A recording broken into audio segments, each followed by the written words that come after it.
Hello everyone, welcome to the second Ashbourne Maths video about differentiation, the second of 3 videos. Now over here I've got a curve which has got a peak and a trough, just a bit like that, and we've got these points where the curve changes from increasing to decreasing. So if I just mark this on the curve, all this section, and in fact this section after the second point, this is increasing. And this section here, between the 2 points, the curve's going down. So this is decreasing.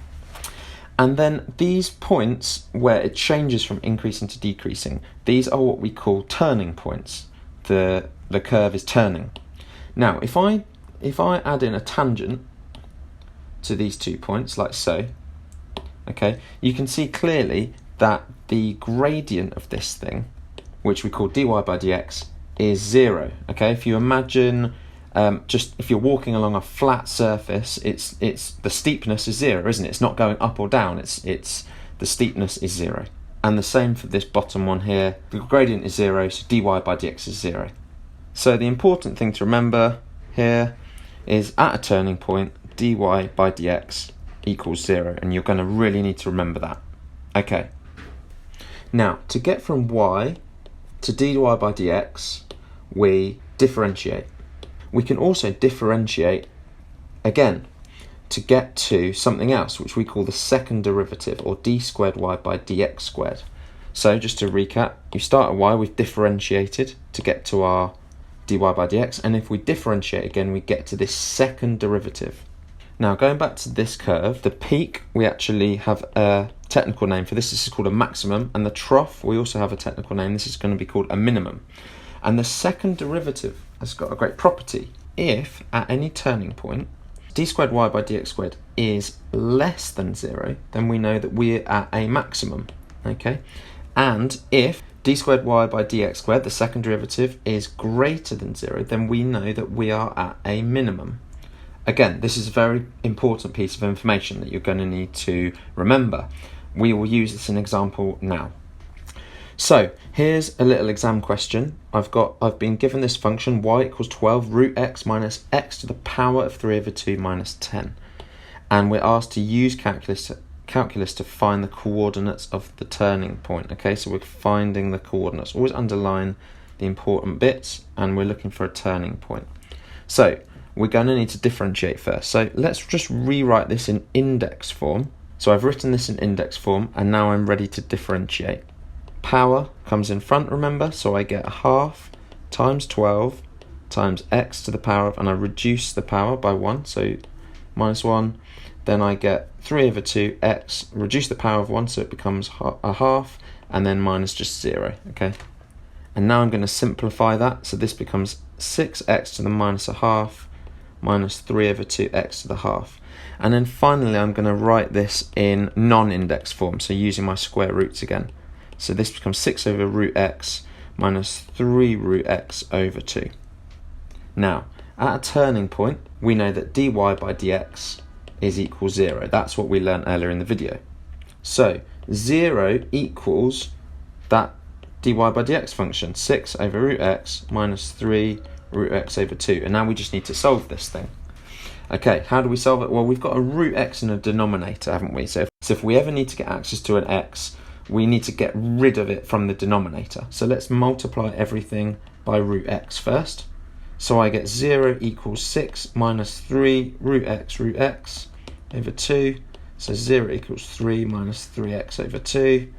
And times everything by 2. So I get 0 equals 12 minus 3x.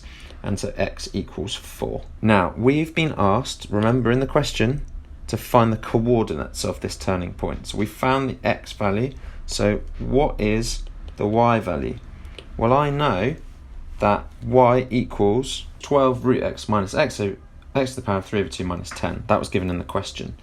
Now I'm just going to rewrite this bit as something that's going to help me a little bit more. Remember, this means this can be written as x to the 1/2 to the power of 3, and then I can even write that as root x to the power of 3. So really, I'm just rewriting this in a way that's going to help me as I substitute my x in. Okay, and now I can sub in x equals 4. So y equals 12 root 4 minus root 4 cubed minus 10. And so y equals, well, that's 12 times 2, so that's 24, minus, well, this is 2 to the power of 3, so that's 8, minus 10, so this equals 6. And so finally, my point is 4, 6, and I found my turning point. The next part of this question says find d squared y by dx squared. So do you remember, to do this, we've taken our y, we've already differentiated, and we're going to differentiate it again to get d squared y by dx squared. So here's my dy by dx, and I've put it in index form because I'm getting ready to differentiate it. So remember, this is this thing, and to find the second derivative, we're going to differentiate again. So let's differentiate. The second derivative, d squared y by dx squared, equals, well, we've got minus a half times 6 times x, reduce the power by 1, so this becomes x to the power of minus 3 over 2, minus 3 over 2 times the old power times x to the power of, reduce the power by 1, so minus a half. Let's simplify this, so this becomes 3x to the minus 3 over 2, minus 3 over 4, x to the minus a half. And let's just put this in square root format. I kind of prefer it like that. So I've put that in square root format, and that's my second derivative. Okay, great. Now, let's remember that this point here that we found, 4, 6, this is a turning point, yeah? A turning point. But we're trying to find out the nature. Is it a max or is it a minimum? Okay, so we found the second derivative, and we're going to plug this point in to see what happens. So we're going to use the x term of this, so x equals 4.